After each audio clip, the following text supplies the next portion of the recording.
Congressman, wala pa bang sinusunong kayong maging city dyan sa Romblon?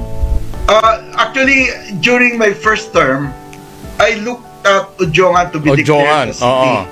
Only, unfortunately, napakalaki ang requirement in terms of land area. So at that time, I talked to the mayors of Ferrol, the adjoining town, and San Andres. Kako, can we join as one? I will apply i-apply ko yung conversion.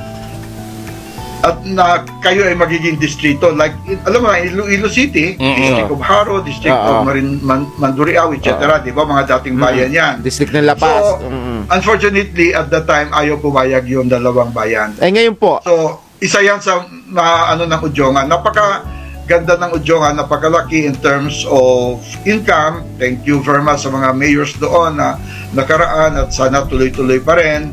At tawagan dito yung population naman namin, pag nag-converge yung dalawa, siguro we can address pasok na. Ang lang talaga is land area. Pero ano po, ngayon sa Congressman uli kayo, isusulong nyo po ba uli yan? As long as they qualify na, kasi before nagbago yung Dennis, requirements.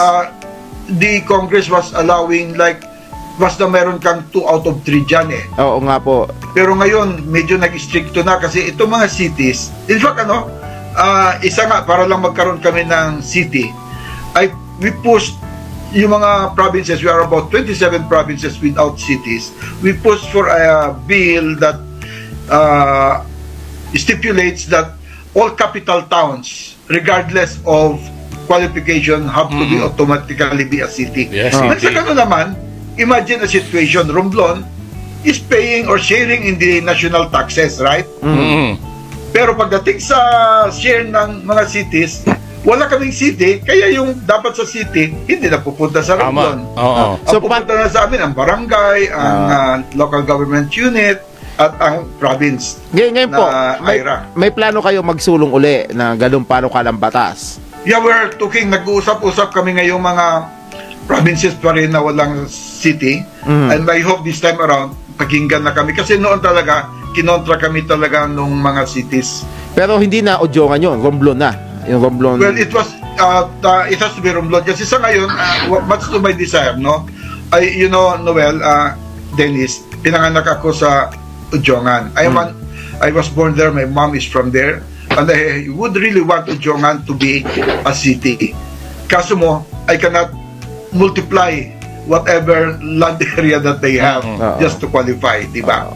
That's beyond me. Okay. So, kung pumayag yung dalawang bayan na adjoining, fine, isusulong ko yon. Okay po. Salamat po, Congressman Salamat po sa time. Buboy Madrona ng Romblon. Napakahaba ating usapan kasi hindi natin makakontak si Governor. Pero gumanda naman yung discussion. Dennis, anytime, no? Pero alam mo, the best that ipakiusap ko sa inyong dalawa, sana tugunan ninyo yung aming imbitasyon ni Gov. Trins na pumunta tayo sa Romblon.